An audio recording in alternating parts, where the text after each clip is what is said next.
What's up, everybody? Welcome back to the Live with Brandon Blakeney podcast. Of course, I'm your host, Brandon Blakeney, aka Brandon Lee TV, back at it again with another banger, my friends. So kick back, relax, and come take a ride with me.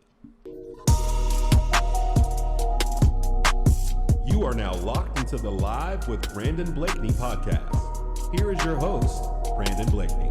Uconn dominated in their Big East contest against Marquette, Wisconsin. It was a homecoming for point guard KK Arnold in her sophomore year. She played a great game, and we've been seeing like they're still tampering Gina Auriemma with that starting lineup. We've been seeing Uconn play some small ball. Could that be an X factor going into March? Coach, you said during this stretch of games where you play 4 or 5 on the road that you want to see what you'll learn from your team every game. What did you learn in this one? We're starting to understand a little bit better which lineups are most effective for us, and that it really matters how we substitute and who we substitute and when we substitute. So all these things, just take all the information and keep trying to get it better in the next game. And the better we figure that out, the more success we're going to have. KK Arnold still defining her role. Most of it's been on the defensive end, but in this game she gave you 13 points and 7 assists. What did you like from her offensively? I just liked how aggressive she was. We talked a lot about straight line drives to the rim, either for herself or to draw some defense and find. It's where all her assists come from, is when she's being really aggressive with the ball, And I thought today, especially, at both ends, but mostly on the offensive end, that was the most aggressive that I've seen her in quite some time.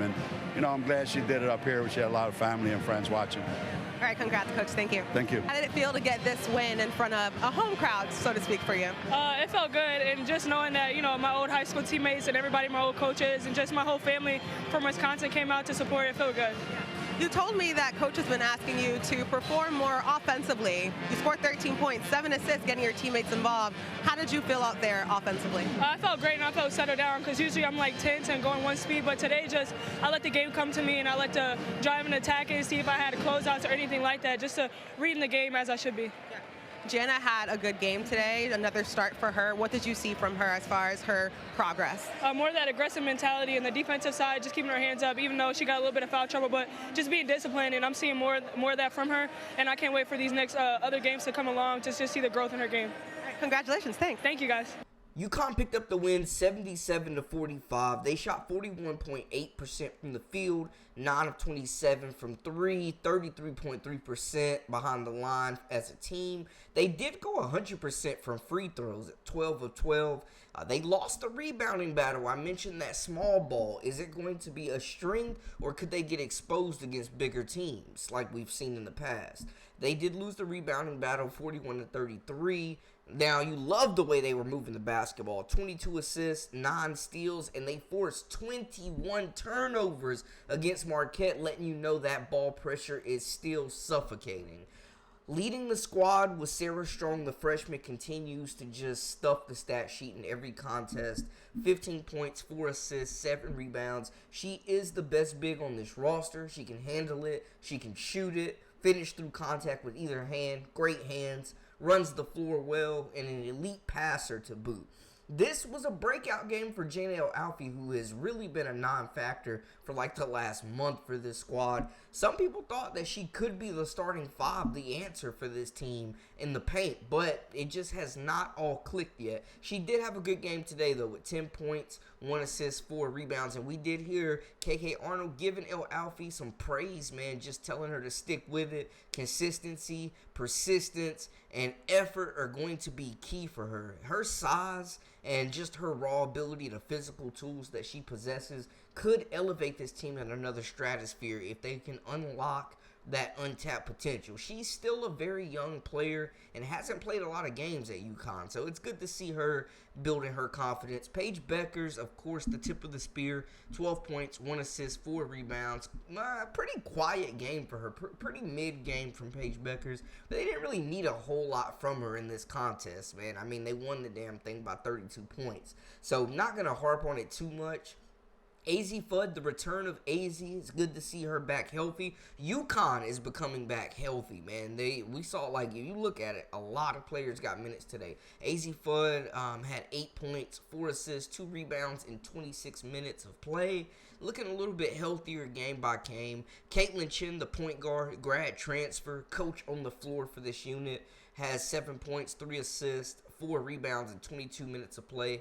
Paige Beckers and AZ Fudd, I wanted to note, both with 26 minutes. Finished tied for second in minutes. Sarah Strong led the way with 32 minutes. Quiet night for Ashlyn Shade. We mentioned KK Arnold leading the way in assists with 7, 13 points and 4 rebounds. Played a great game on both ends in her hometown return. And if she continues to play the defense that she's playing, it's going to be impossible to keep her off the floor. She's just so impactful, nasty first step, and I think just with her playmaking ability, she's going to be a big key reason if they can make a run in March. Quiet night for Ice Brady, Morgan Shelley as well. Ali Zabel with 5 points in 9 minutes, and Cadence Samuels actually got some minutes in this one too. Played 4 minutes. We're seeing a lot of small ball though. If you look at it, the top players on this team, all guards other than Sarah Strong that played over 20 minutes per game. KK Arnold, Caitlin Chin, AZ Fudd, Paige Beckers, Sarah Strong, the only players that played over 20 minutes. When you talk about that small ball lineup, now they got killed on the boards, but it didn't matter. They ran Marquette off the floor. They have the presence to really utilize this small ball lineup, pressure opposing ball handlers, and the Big East is the perfect time to figure everything out because they're not going to play a team with nowhere near the level of talent that they possess on the Husky side. So this is going to be a great time to get players experience, build confidence, figure out your starting five if you're going to go small or if you're going to just do it game by game, matchup per matchup, kind of switch things around. Coach Gino Auriemma's done it a long time, but I do love the way that they're forcing turnovers, jumping passing lanes, getting steals, pressuring, turning over opposing guards, and just sprinting back everybody, filling passing lanes, getting down the court, and they're becoming one of the most dangerous transition teams in the country. Like we said, they're not going to have another test till February. They got Tennessee, they got South Carolina, but until then, expect more blowouts for the Uconn Huskies. Moving to the Big Ten, man. Iowa, the struggles of Lucy Olsen, man, have been very well documented over the last month. Like, she is just not being the same player. We've seen her when she's really in her bag earlier in the season, getting to her spots, hitting big shots, being the number one scoring option, producing the way that they expected her to produce when she came, being, one of the top 3 scorers in the country the last 2 years. We were expecting straight buckets. Not that she was going to be Caitlin Clark, but, more of this, what we're seeing. Just her making tough shots, getting it off the dribble, creating, being explosive, creating space, being able to just be a factor offensively and consistently knock down shots. The shooting percentages have been horrendous for the last several games for her, though, man. I don't, this is not to bash her. This is not to say that she's not a good player, because I really do enjoy watching Lucy Olsen play basketball, and she's definitely a walking bucket. But the last several games, man, the turnovers have been horrendous. She's shooting 33.3% today, the most recent game, 30% the last game, 43.8% better, 23.5% before that. The 7 turnovers, 4 turnovers, 3 turnovers, 2 turnovers, 9 turnovers in 3 games is not what you want to see from your starting guard. 16 turnovers in 4 games is insane. The turnovers and the shot selection, and it's not even like she's taking bad shots, bro. She's getting good looks. She's just not making them. Luckily for Iowa, though, they really got saved by their youth today. That young core of Iowa really stepped up. So they beat a pesky Penn State team 80-68. They shot as a team an impressive 52.5% from the field, and we know they entered the top 25 again in the AP poll last week. So they're finding their rhythm. They've swept the state of Iowa, so that's something to be proud of for them. They went 7 of 21, not a great shooting night from 3, but it was way better than Penn State's 8 of 30.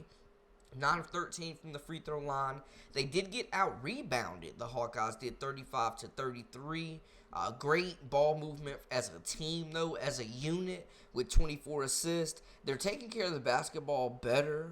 It has been a struggle game by game, and Coach Jensen has really harped on just the fact that they've been careless with the basketball a lot this season, and it's cost them games. They did win the turnover battle, forcing 15 from Penn State. Now, Hannah Stokey has definitely been the most consistent player on this team. She's just been a dominant force down low, consistent, leading them in rebounds. She had 13 points, 4 assists, 10 rebounds. Her assists are at an all-time career high, and they've done a good job of just getting her the ball and putting her in positions to succeed. She's been their best defensive big as well. I've been impressed the leap that she's made in year 3 with this team. Addie O'Grady came back down to earth, man. She was a really surprise in the running for most improved player. The last month, though, she's really come back down to earth, but she balled out today. 16 points, 4 rebounds, and 22 minutes of play. She was a big reason they got the win. Lucy Olsen, 11 points, 5 assists, 3 rebounds, still impacting the game in a variety of ways, but the shooting percentage, the shooting slump, and the turnovers have been horrendous. Like, they definitely need her to get back into form. Now, Taylor McCabe, one of the younger players on this team that really waited her turn. She's been around the program a couple of years. And when I say younger player, I mean experience-wise more so. A player that has not played a lot of games. She played 28 minutes tonight, had a season-high 17 points, 3 assists, 3 rebounds. When I was talking about Iowa in the beginning of the season, McCabe was definitely a player that I expected to take a big leap. She's been around. She's seen 2 national championship games. She understands the standard that has been set at Iowa, and she is a sniper. So big game from her, and I think this is a very good sign for Iowa that their youngins, Maligny, 5 points, 1 rebound for her. Hayden, 8 points off the bench, 3 rebounds. You got Strimlow down there, 5 assists. At the guard position, 2 rebounds, really sharing the basketball. Sydney Falter is a player that I think is still getting back her true rhythm. Last season, she was a breakout star for this team and should have been in the running for 6th player of the year. She had 7 points, 6 assists, and 5 rebounds. She continues to be a glue player, a utility player, a stat sheet stuffer for this group. But if Iowa is going to get back to the success that they've had for the last couple of seasons or even remotely close, they're going to need Lucy Olsen to start looking like Lucy Olsen again for sure, because it's been a bad look. Staying with the Big Ten, man, USC, UCLA continue to win games. The Big Ten, it seems like, will more than likely run through the West Coast. UCLA, the number 1 team in the nation, deepest team in the nation, biggest team in the nation. The production that they're getting from 10 players and the fact that they can just throw length at you in waves, they are just beating the hell out of teams. And it seems like it's really at this point UCLA and everybody else.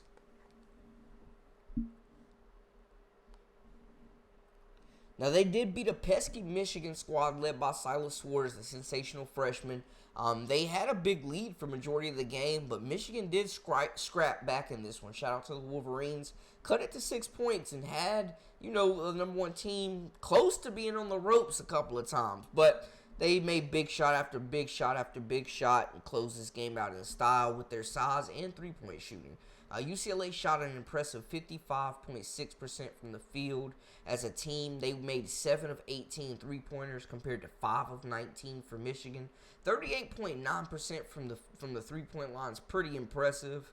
They win the rebounding battle 38 to 35. Assist. When you talk about just pure moving the basketball, selfless basketball, everybody getting a touch and them just working to be patient and get the best shots, that is what's separating LSU on top of the improved defense that they're showing. Holding Michigan at 26.3% from the 3, 40% from the field just with that length. They had 5 blocks as a team. Lauren Betts had 4 of them, I believe. Like I said, though, they went on the glass 38-35, 29 assists. Very, very impressive. 9 steals, and they forced 15 turnovers. They're going to want to cut down on the turnovers and the fouls, man. That was one thing that kind of hampered them in this game and kept it close. Michigan was definitely getting a lot of paint touches and kind of exposed the defense of UCLA down low a little bit. But they're a well-balanced, oiled machine, UCLA. Lauren Betts, definitely in the running for Player of the Year. Big, 6'7", just super skilled. In the best shape of her life, too, getting up and down the court. She had 13 points, fought through double teams, and dished out 6 assists when they clamped down on her. She also had 10 boards to lead this team. Continues to get double-doubles, her 8th on the season. I don't know if there's anybody that is able to impact the game and be a more disruptive player and command more attention on both sides of the basketball than Lauren Betts. She's coming into her own. Kiki Rice, after missing several games due to injury at the beginning, is playing at an elite level again. 16 points, 10 assists, 4 rebounds for Kiki Rice, man. She continues to be one of the most well-rounded guards in the country. She's been around a couple of years now. She's finding her rhythm off ball. You know, they have the freshman Arnsalo who can come in and play some point guard. So Kiki Rice can score the ball when she needs to, but she also is still the lead playmaker and a pass-first guard. 10 assists, man. There's not many guards you're going to see that run the break and get the ball out ahead and advance it more than Kiki Rice. And she's so crafty getting to the basket as well, man. Great size, great length, great basketball IQ, court vision. She's got it all. Gabriela Jaquez and Angela Dugalidge.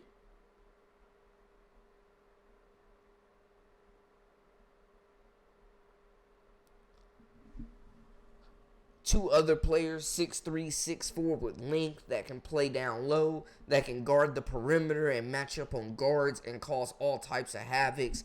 The length, you could tell, man, it was just they were deflecting passes all night and just hustling for those 50-50 balls. Now, Angela hasn't shot the ball extremely well, but she's definitely the last several games turned it up after a slow start, and she's been an elite defender. She had 14 points, 3 assists, 6 rebounds. Both these ladies, Jaquez and Angela, are definitely WNBA prospects, man. Just length, athletic ability, and versatility. Jaquez had 12 points, 2 assists, 2 rebounds. They are 2 truly impactful players and 2 difference makers that allow UCLA to really get things going on the defensive side and attack the cup in transition with their length and their athletic ability. London Jones, the sniper, the shooter, 15 points. Her back-to-back 3-pointers when Michigan clawed back into this one really closed the game out and put the dagger in UCLA. When she's hitting shots, they're an extremely dangerous team. Janiah Barker, elite defender, plays multiple positions. The offensive bag is just getting deeper and deeper. I know she only had 5 points, but, man, she has some cold buckets. Two rebounds, 2 assists as well to go through it. Throughout the entire contest. But you see, man, I mean, they had 1, 2, 3, 4, 5 players in double figures, man. Another 2 that scored at least 5 points. Tamia Gardner had 5 points, 2 assists, 3 rebounds. Like, they get production from everybody, man. This team is truly just on a different level than everybody in the country with their athletic ability, their defensive presence. That was a big thing Coach Close really worked on emphasizing in the offseason. Last season, explosive offense. Got beaten the Sweet 16 by LSU. They felt like they should have been competing for a national championship. They've never even been to the Final Four as a program. So this is the year. I'm marking it that UCLA at least gets to the Final Four. And USC, sticking with the Big Ten, continues to be dominant as well. Juju Watkins, the first player in like a century to have 25 points, 5 assists, and 2 blocks in consecutive games in any D1 men's or women's basketball. She had another big game today. Kiki Iriafen continues to play great and be a nice co-star for Juju with the Trojans. They are still looking for consistent point guard play, though. I do have to emphasize that. They got the conference win to go 13-1 on the year so far, 75-55 over Nebraska, who's better than a lot of people will give them credit for. I'm just saying. They definitely got some shooters. But USC, the Trojans, get it done, shooting 45% from the field. Atrocious effort from three, though, man. This is something they continue to struggle with, making consistent three-point shots on a regular basis, man. We just haven't seen that for them. They shot 23.5% from the field, from the three-point line. They did stay aggressive, though, shooting 23 free throws as a team, knocking down 17 of them. They were even on the glass at 36. USC, 20 assists. Love to see the ball movement from this group. And 7 blocks. Raya Marshall, holy, Juju Watkins. 10 steals, only 11 turnovers, doing a better job of taking care of the basketball, forcing 18 turnovers. Like I said, they're still looking for steady point guard play, but Juju Watkins continues to be the leader of this group. 26 points, 4 assists, 3 rebounds in 36 minutes. And it's just it's insane that we get 2 more years of Juju after this. But looking at it, Kennedy Smith, she's still getting back into rhythm with this group after missing several games due to injury. She had 7 points, 2 assists, 3 rebounds. Kiki Iriafen, 14 points, 3 assists, 6 rebounds for the potential lottery pick. Ryan Marshall almost had the double-double in 22 minutes. 8 points, 3 assists, 9 rebounds, and she's blocking shots on the other end as well. Doing the dirty work so Kiki Iriafen can continue to score that basketball. Talia von Oelhoffen, very quiet night. She has not lived up to the hype, man, and I know a lot of people were saying Reagan Beers took a lot of pressure off on her at Oregon State, and that's why she looks so good. She's had some good games with USC, but for the most part, she struggled to find her role in this offense. 3 points, 2 assists, and no rebounds for her. You got Avery Howe down there knocking down a couple of threes, 6 points, 2 assists, 5 rebounds. Samuels, and that's another, Malia Samuels is another player that has seen minutes at point guard for this group as well. She had 2 points, 1 assist, and 1 rebound. Kaylee Heckle had been getting the start when Kennedy Smith was out, and she had 5 points, 2 assists, 1 rebound. I think she's going to be a very good point guard at USC with time. I just don't think she's quite there yet to be an everyday starter and to be, your consistent point guard to run this and initiate the offense and really distribute the basketball. They're doing it as a team right now, though. They had 3 players with at least 3 assists. Another 3 players with at least, another 4 players with at least 2 assists. So they're moving the basketball. They're sharing it. I just think Juju Watkins is having to do a lot of heavy lifting as the primary ball handler. And they got to get somebody that can really facilitate to her so they can run plays for her off ball instead of her just going pick and roll 99% of the time. But I will say the offense, it really feels like it's just pick and roll with Juju or get it into Kiki Iriafen and let her make a play. Other than that, Kennedy Smith can definitely has the potential and the capability of breaking down a defense and creating offense for herself.